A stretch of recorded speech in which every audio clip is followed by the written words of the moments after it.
Good morning students.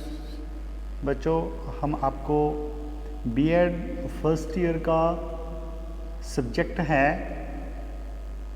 The language across the curriculum, भाषा के तहत पाठ्यक्रम विषय के अंतर्गत ये आपका 4th ए पेपर है। इसमें हम जो पहले कर चुके हैं, जिसमें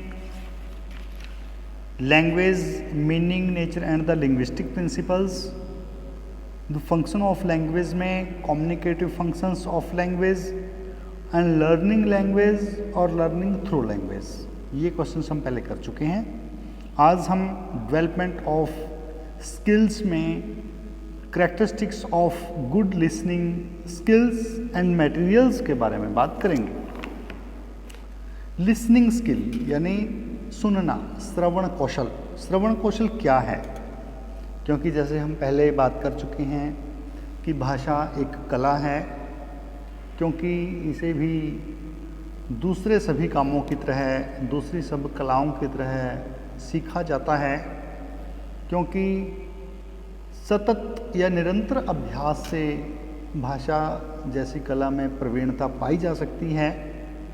जिस प्रकार से दूसरे साधनों को या दूसरी कलाओं को सीखने के लिए हमें कुछ टूल्स की आवश्यकता होती है, कुछ साधनों की आवश्यकता होती है, उसी प्रकार से भाषा को सीखने के लिए भी कुछ माध्यम, कुछ साधन आवश्यक होते हैं।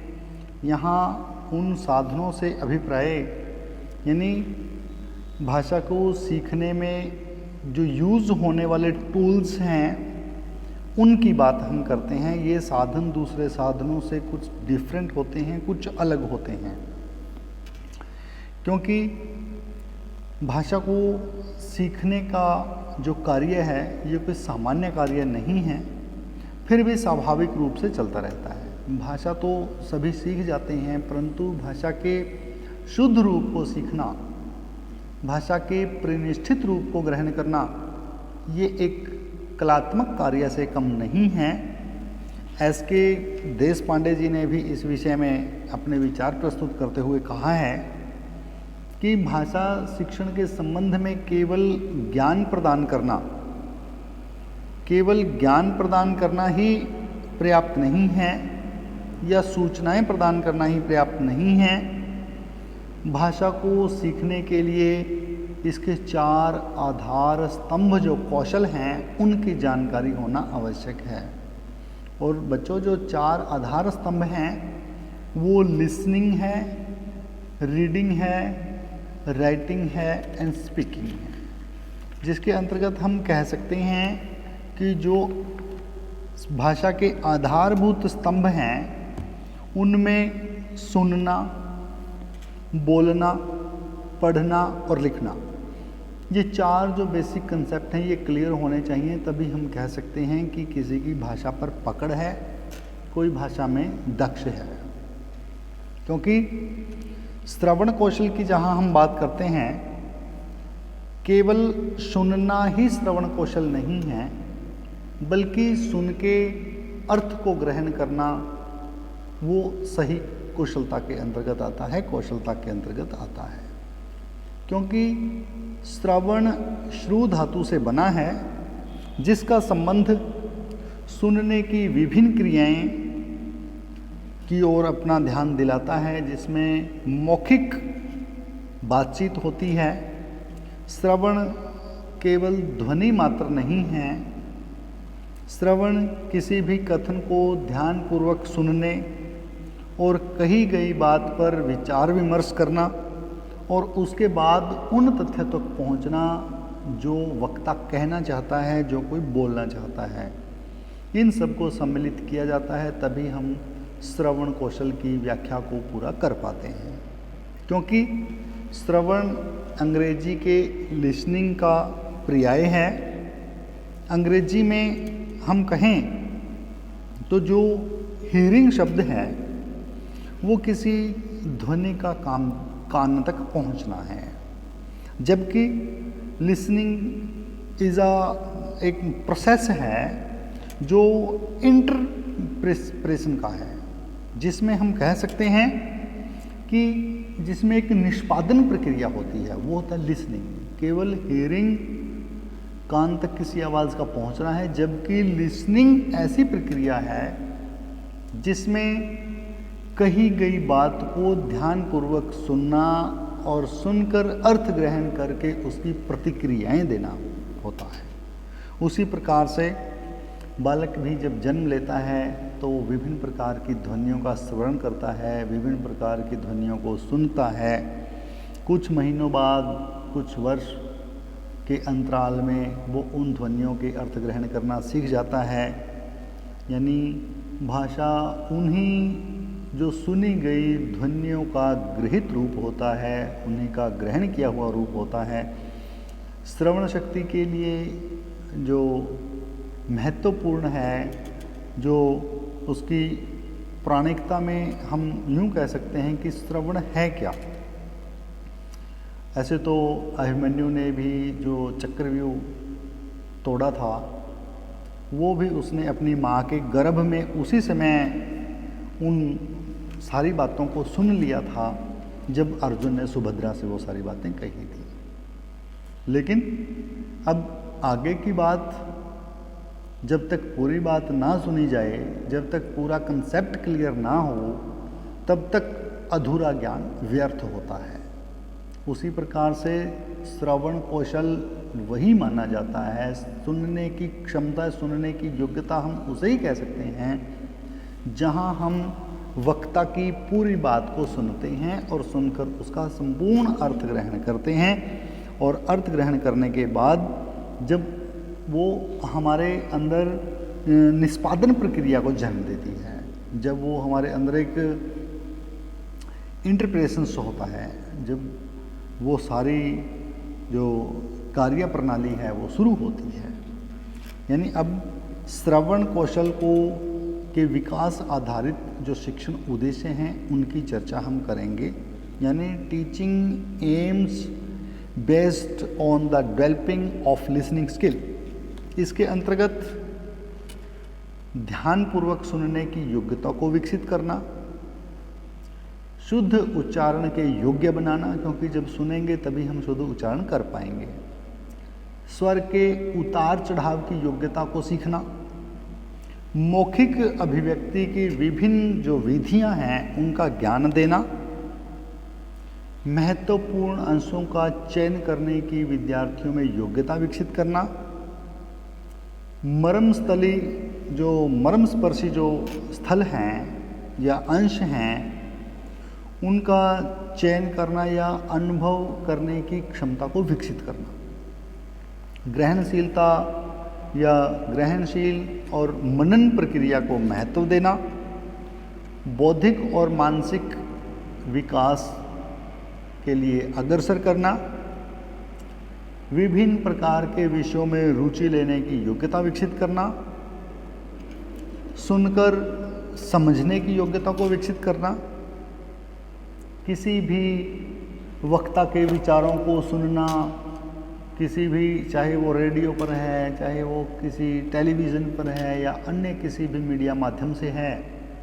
उस प्रकार की जो समाचार हैं, चाहे सूचनाएं हैं, चाहे किसी प्रकार की वार्ताएं हैं, उनको सुनकर समझने की योग्यता को विकसित करना। जितनी भी सुनी हुई विषय वस्तु है, जितने भी सुने हुए अंश हैं, उन सब के आधार पर प्रश्न पूछना और उन प्रश्नों का समाधान ढूंढना या उनकी अपने मन में जो क्वेश्चंस उठते हैं उनसे अपनी शंका का समाधान करना, या भाषा के विभिन्न कौशलों में सहायक भूमिका निभाना, ये श्रवण कौशल के कुछ महत्व हैं। इस प्रकार से बच्चों श्रवण कौशल की कुछ अवधारणाएं हैं, चाहे वो उसका श्रवण की जो रसात्मक कार्य है, ये कर्ण को या कानों को आनंद प्रदान करने का कार्य है। इस प्रकार से जो श्रवण प्रक्रिया के जो आधार बनते हैं, क्योंकि उसमें 4 आधार मेन रहते हैं, क्योंकि एक अवधानात्मक स्वर्ण हो गया, रसात्मक स्वर्ण हो गया, और विश्लेषणात्मक श्रवण हो गया, और जो शिक्षण सामग्री से संबंधित श्रवण हो गया। इस प्रकार से हम कह सकते हैं कि श्रवण कौशल विषय वस्तु को रोचक बनाने में सहायता करता है, क्योंकि जब तक कोई विषय हमारी समझ में नहीं आएगा तब तक हम उसमें रुचि नहीं लेंगे, तब तक वो सफल नहीं हो पाएगा। अधिगम में विविधता लाने में श्रवण कौशल सहायक होता है। विद्यार्थियों की सक्रियता को बढ़ाने में श्रवण कौशल सहायक होता है। शिक्षण सूत्रों के प्रयोग में सहायक होता है। इससे जो टाइम एंड पावर है वो सेव होती है, यानी समय और शक्ति की बचत होती है। वैज्ञानिक दृष्टिकोण का विकास करता है। परस्पर शिक्षण में जितने परिवर्तन हैं उनमें सहायक होता है। ध्यान केंद्रीकरण में सहायक है। विद्यार्थियों के लिए प्रेरणादायक है। एक अध्यापक के लिए मोटिवेशन का कार्य करता है, और विद्यार्थियों में विभिन्न प्रकार के ज्ञान को डेवलप करने में, विकसित करने में सहायता करता है। अब हम करेंगे characteristics of listening, good listening material. एक अच्छे श्रवण कौशल का जो मटेरियल है, जो सामग्री है, उसकी क्या विशेषताएं हैं, उसकी क्या कैरेक्टरिस्टिक्स हैं। श्रवण सामग्री से अभिप्राय हमारा उस सामग्री से है जो हमें सुनने में सहायता प्रदान करती है, श्रवण कौशल को विकसित करने में सहायता प्रदान करती है। ये सामग्री चाहे मुद्रित भी हो सकती है, अमुद्रित भी हो सकती है, यानी ये प्रिंटेड भी हो सकती है, अनप्रिंटेड भी हो सकती है, किसी भी प्रकार की हो सकती है। उसको विकसित करने में जो साधन हमें प्रयोग में लाते हैं, प्रयोग आते हैं, उनको हम श्रवण सहायक श्रवण सामग्री का नाम देते हैं। इस प्रकार से जो विद्यार्थी हैं उनकी सहायता से, उन साधनों की सहायता से अपने श्रवण कौशल को विकसित करते हैं, तो शिक्षार्थी श्रवण कौशल को विकसित और सुनियोजित रूप से उसको ग्रहण कर सकें, इसके लिए विभिन्न साधनों का प्रयोग किया जाता है, विभिन्न सामग्री साधनों का प्रयोग किया जाता है, जिसमें हम कह सकते हैं कि वक्ता केवल एक हो। कहने का भाव है कि श्रवण कौशल को करवाने के लिए, श्रवण कौशल को विकसित करने के लिए या सिखाने के लिए जो सीखने के सक्षम हैं, वक्ता एक ही होना चाहिए, जिससे कि जो बोलने वाला है वो अच्छे ढंग से अपनी स्पीच रख सके और श्रोता को, सुनने वाला भी सही तरीके से सुन सके, उसका ध्यान इधर उधर ना हो। क्योंकि जब श्रोता अधिक होते हैं तो बात को ध्यानपूर्वक नहीं सुना जाता। तो बात को ध्यानपूर्वक सुनने के लिए वक्ता केवल एक होना चाहिए। जब बहुत से वक्ता हो जाएंगे तो ध्यान नहीं रहेगा, कौन क्या बोल रहा है, वो एक तरह से खिचड़ी पक जाती है, वो बात स्पष्ट नहीं हो पाती।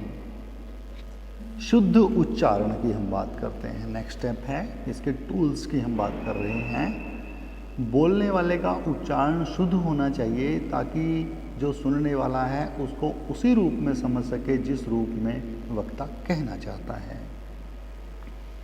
मानसिक तत्परता, वक्ता और श्रोता ही दोनों मानसिक रूप से तत्पर होने चाहिए, तभी यदि बोलने वाले का ही ध्यान सही नहीं होगा तो सुनने वाले का नहीं हो पाएगा। वक्ता और श्रोता दोनों ही मानसिक रूप से तैयार होने चाहिए, क्योंकि श्रवण कौशल तभी विकसित होगा जब वक्ता और श्रोता दोनों ही तत्पर होंगे। भाषा में उतार चढ़ाव, एक सुनने वाले को शब्दों के उतार चढ़ाव की जानकारी हो और बोलने वाला भी यानी वक्ता भी उसको शब्दों को उतार चढ़ाव के अनुसार ही प्रयोग करे। कहाँ पे कितना, किस शब्द पर कितना स्ट्रेस दिया जाना है, किस एक वर्ण पर कितना जोर दिया जाना है, किस शब्द पर जोर दिया जाना है, ताकि भाव अच्छे से स्पष्ट हो सके। तो तभी वो श्रोता की समझ में आता है जब वक्ता शब्दों के उतार चढ़ाव का ध्यान रखता है। वक्तव्य पाठ्य विषय से संबंधित हो। व्यर्थ की बातों को भी सुनना विद्यार्थी पसंद नहीं करते। यदि पूरा कंसेप्ट विद्यार्थियों के लेवल का हो, विद्यार्थियों की पाठ्य जो सामग्री है, पाठ्य जो विषय हैं, उनसे संबंधित हो, तभी जो विद्यार्थी हैं वो उसको ध्यान से सुनते हैं और एकाग्रता से उसका चिंतन भी करते हैं। पूर्व ज्ञान पर आधारित श्रव्य सामग्री।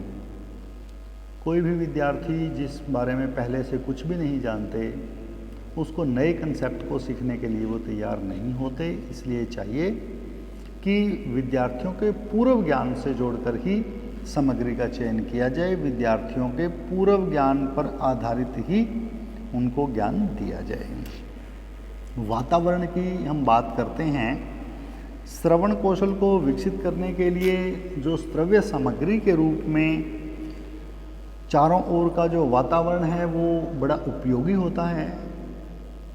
वहाँ पर जो अधिगम की स्थिति है वो इस प्रकार की होनी चाहिए कि सीखने वाला भी उससे प्रेरित हो और जो वक्ता है वो उसकी बात को ध्यानपूर्वक सुन सके।